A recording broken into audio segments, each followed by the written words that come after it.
Kleptokrasi Yunanca klepto, çalmak ve kratos, güç kelimelerinden türemiştir. Bu yönetim biçiminde devleti yönetenler halka ait kamu kaynaklarını kişisel servetlerini arttırmak için kullanır. Kleptokrasi, yönetici sınıf veya parti için bir saadet zinciridir. Yapılan kanun dışı servet edinme işlemlerine göz yuman, liyakatsiz bürokrat ve memurlar kullanılır. Devlet kaynaklarının soyulmasına bir de vasıfsız kadroların tetiklediği kötü yönetim eklenince halk hızla yoksullaşır. Kleptokrasiler genellikle totaliter rejimlerde veya otoriter hükümetlerde görülür. Kleptokratik liderler kamu fonlarını zimmete geçirmek, ihalelerden pay almak, kamu varlıklarını değerinin altında özelleştirmek gibi pek çok yolsuzluk tekniği uygular. Kleptokratlar halkın adalet ve hukuksuzluğa olan tepkilerini bastıracak bir propaganda mekanizması kurar. Devlet kurumları verileri çarpıtır, yolsuzluk haberleri örtbas edilir, medya ve sosyal medya baskı altına alınır. Fakat kleptokrasi sürdürülemez. Geçmişte Zaire, Nijerya ve Filipinler gibi ülkelerde yaşanan kleptokrasi vakaları gösteriyor ki kaynakları yağmalanan ülkelerin ekonomik çöküşle yüz yüze gelmesi kaçınılmazdır.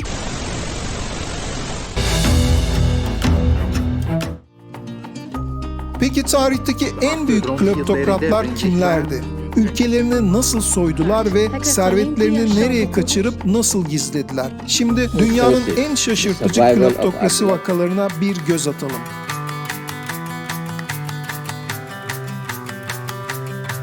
Mobutu Sese Seko ve Zaire soygunu. Afrika'nın en tartışmalı diktatörlerinden biri olan Mobutu Sese Seko, 1965'ten 1997'ye kadar Zaire, bugünkü adıyla Kongo Demokratik Cumhuriyeti'ni demir yumrukla yönetti. Onun hikayesi devlet nasıl kişisel servet haline getirilir konulu bir ders niteliğindedir. Mobutu 32 yıl boyunca şu temel yöntemlerle servet biriktirdi. Devlet kasasından nakit para transferleri, devlet bütçesiyle fahiş rakamlarla yapılan projeler, hayali projeler ve ihale payları, altın, elmas ve doğal kaynak kaçakçılığı ve ülke madenlerinin yabancılara devri. Mobutu servetini Avrupa ülkelerinde kurduğu paravan şirketler ve yakınlarının adına kayıtlı gayrimenkuller, banka hesapları gibi yöntemlerle gizledi. Bu servetin 5 ila 15 milyar dolar arası olduğu tahmin ediliyor. 1990'da Zaire'nin dış borcu 5 milyar dolardı.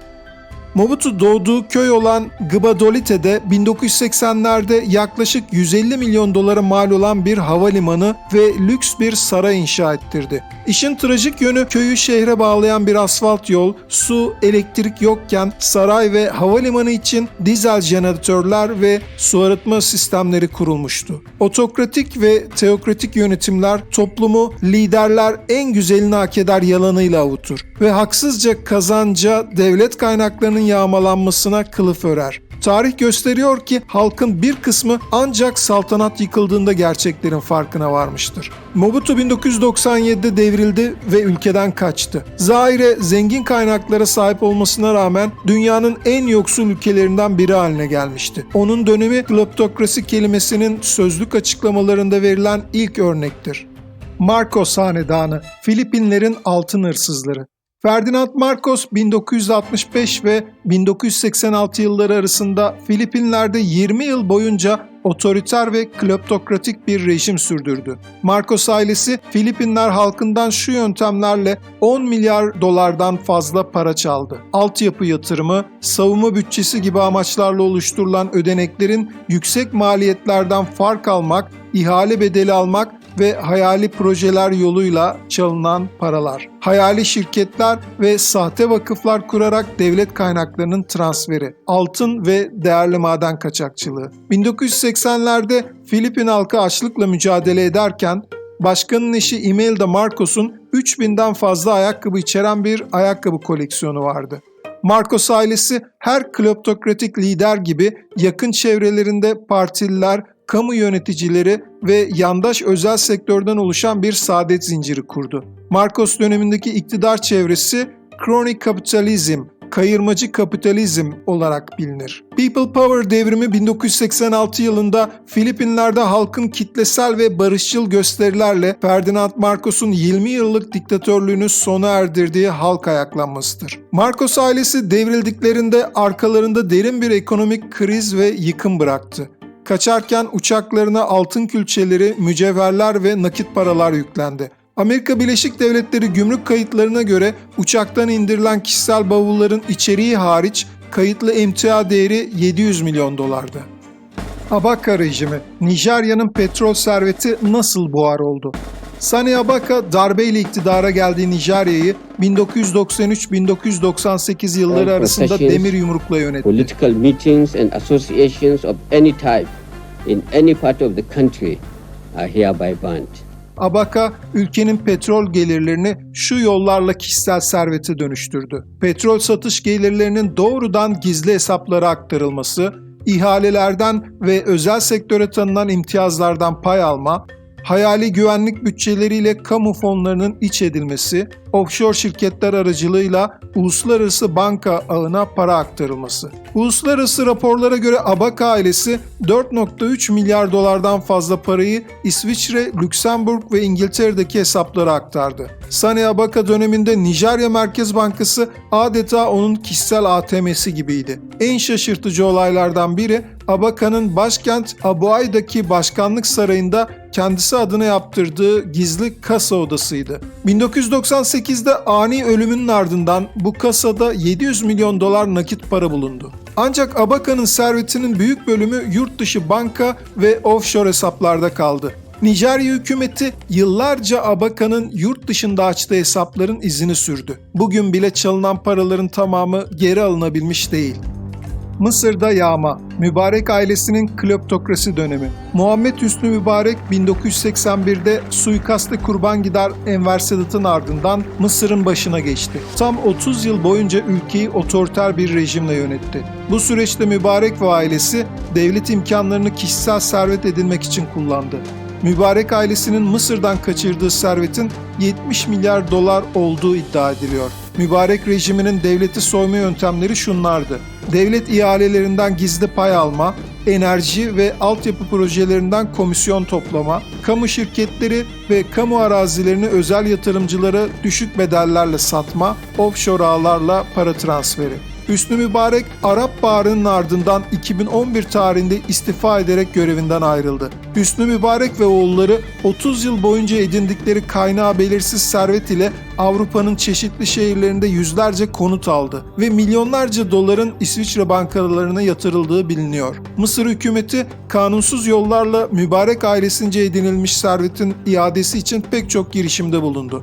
Ancak 2014'te Mısır'da yeni bir darbe daha oldu ve 2017'de Mısır mahkemeleri Mübarek ailesine yönelik davalar için beraat kararı verdi. 2021 ve 2022'de Cemal Mübarek ve Ala Mübarek'in adları ve Mübarek ailesinin offshore hesapları Pandora belgeleri skandalında yeniden gündeme geldi. Ancak Mısır mahkemeleri bu konularla ilgilenmedi. Bir önceki yıl 2020'de İsviçre Federal Mahkemesi suçun tespit edilemediği gerekçesiyle Mübarek ailesinin İsviçre bankalarındaki servetine yönelik iade taleplerini reddetmişti. Bir kez daha bir kleptokrasi vakası, halktan kaçırılan ülke sermayesinin binlerce kilometre ötedeki kasalarda halkı soyanların çocukları ve torunlarının hesap cüzdanlarında son buldu.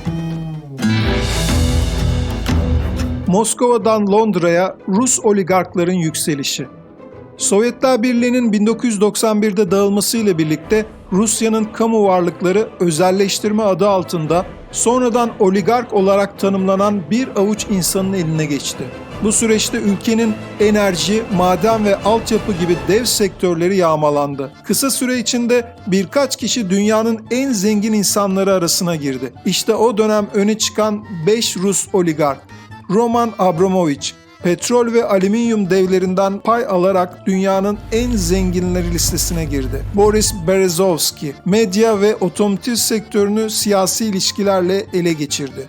Mikhail Khodorkovsky, Yukos petrol şirketine haraç mezat alarak milyarder oldu. Vladimir Potanin, devlet madenlerini piyasa değerinin çok altında alarak maden kaynaklarının satışıyla zenginleşti. Oleg Deripaska, alüminyum tekerlerini kontrol eden dev bir sanayi ağı kurdu. Bu oligarkların servet edinme yöntemleri şunlardı: devlet ihalelerini içeriden alma, özelleştirilen kamu kurumlarını ve mülklerini ucuza toplama, siyasi bağlantılarla yasa dışı ayrıcalıklar elde etme, offshore ağlarıyla servet gizlemek. Oligarkların lüks harcamaları ileri boyutlardaydı. Abramovich'in 1,5 milyar dolarlık yatı Eclipse, dünyanın en büyük yatlarından biriydi. Berezovski'nin Londra'daki 8 milyon poundluk malikanesi ve altın musluklu banyoları, oligarşinin lüks ve şatafat göstergesinin sembolik bir örneğiydi. Peki 90'larda Rus halkı neler yaşadı? O yıllarda Rusya yoğun bir ekonomik krizin içindeydi. Enflasyon %2000'lere ulaştı. Devlet memurları aylarca maaş alamadı. Ekmek ve temel ihtiyaçlara ulaşım zorlaştı. Alkolizm, evsizlik ve sefalet tavan yaptı. Bir yanda saraylar ve süper yatlar, öte yanda sokakta ekmek kuyruğunda bekleyen ve açlık sınırında ücret aldığı için ülkeyi terk etmek zorunda kalan doktorlar, mühendisler. İşte Rusya'nın 90'larda yaşadığı kleptokrasi dönemi bu çelişkilerle hatırlanıyor.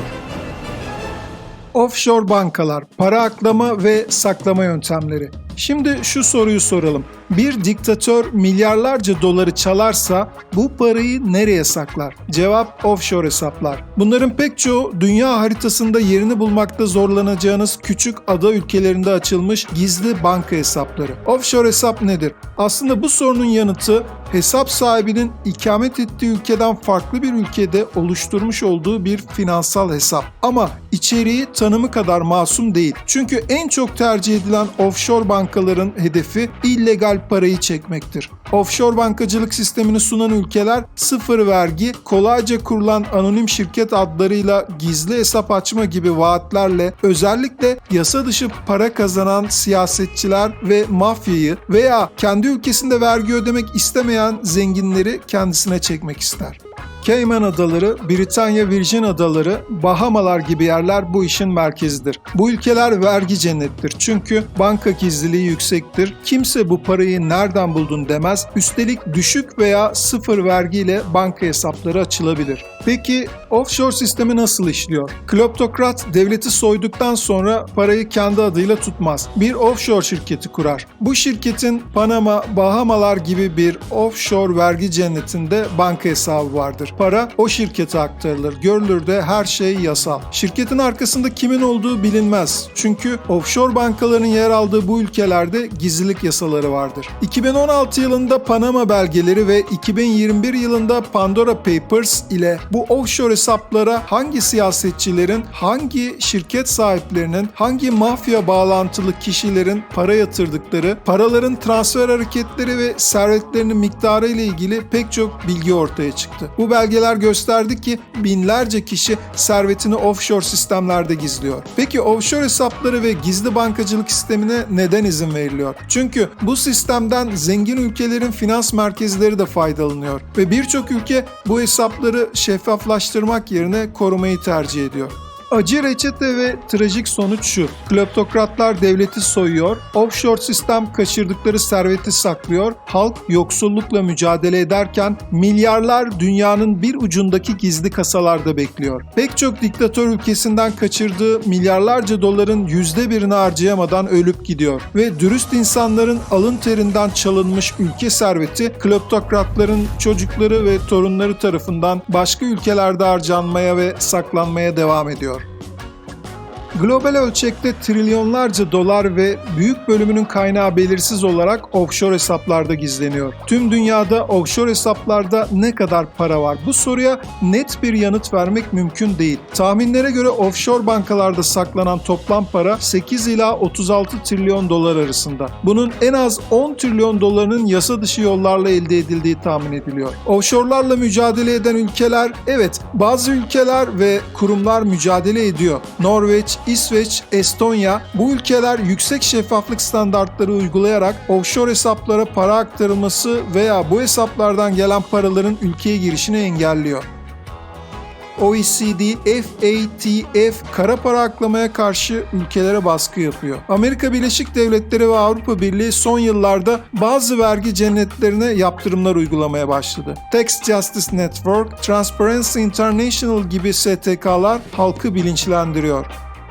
Bazı ülkeler offshore hesap açmayı ya tamamen yasaklıyor ya da çok sıkı raporlama zorunluluğu getiriyor. Örneğin Amerika Birleşik Devletleri'nin FATCA yasası Amerikan vatandaşlarının yurt dışındaki tüm hesaplarının raporlanmasını şart koşuyor. Avrupa Birliği 2023'te kara para aklamada adı geçen 22 ülkeye bankacılık yaptırımları uygulamaya başladı.